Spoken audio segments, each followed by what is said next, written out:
Budget ಕುರಿತು ವಿವಿಧ ಕ್ಷೇತ್ರಗಳ ತಜ್ಞರು, ಉದ್ಯಮಿಗಳು, ಚಿಂತಕರು, ರಾಜಕೀಯ ವಿಶ್ಲೇಷಕರು ವಿವಿಧ ಅಭಿಪ್ರಾಯಗಳನ್ನು ವ್ಯಕ್ತಪಡಿಸಿದ್ದಾರೆ. ಬೆಂಗಳೂರಿನಲ್ಲಿ ದೂರದರ್ಶನದೊಂದಿಗೆ ಲೆಕ್ಕ ಪರಿಶೋಧಕ ವಿಜಯ್ ಪ್ರಕಾಶ್, ಮಧ್ಯಮ ವರ್ಗ, ದುಡಿಯುವ ವರ್ಗ, ಉದ್ಯಮ ವರ್ಗಕ್ಕೆ ಪೂರಕವಾದ ಬಜೆಟ್ ಇದಾಗಿದೆ.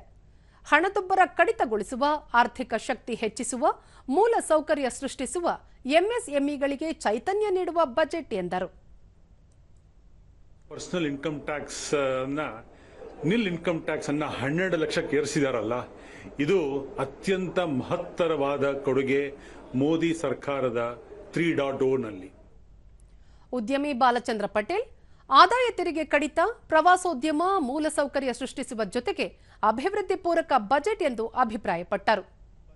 ಗಮನಿಸಿದ್ರೆ ಅದು ಉದ್ಯಮ ಕ್ಷೇತ್ರಕ್ಕಿರಬಹುದು, ಸಣ್ಣ ಮತ್ತು ಬಡ ಮಧ್ಯಮದ ವರ್ಗದವರಿಗಿರಬಹುದು, ಮತ್ತು ಇನ್ಫ್ರಾಸ್ಟ್ರಕ್ಚರ್ ಡೆವಲಪ್ಮೆಂಟ್ ಇರಬಹುದು, ಎಲ್ಲ ರೀತಿಯಲ್ಲಿ ಕೂಡ ಈ ಬಜೆಟ್ ಅಭಿವೃದ್ಧಿ ಪೂರಕವಾಗಿದೆ ಅಂತ ಹೇಳಕ್ಕೆ ನಾನು ಬಯಸ್ತೇನೆ.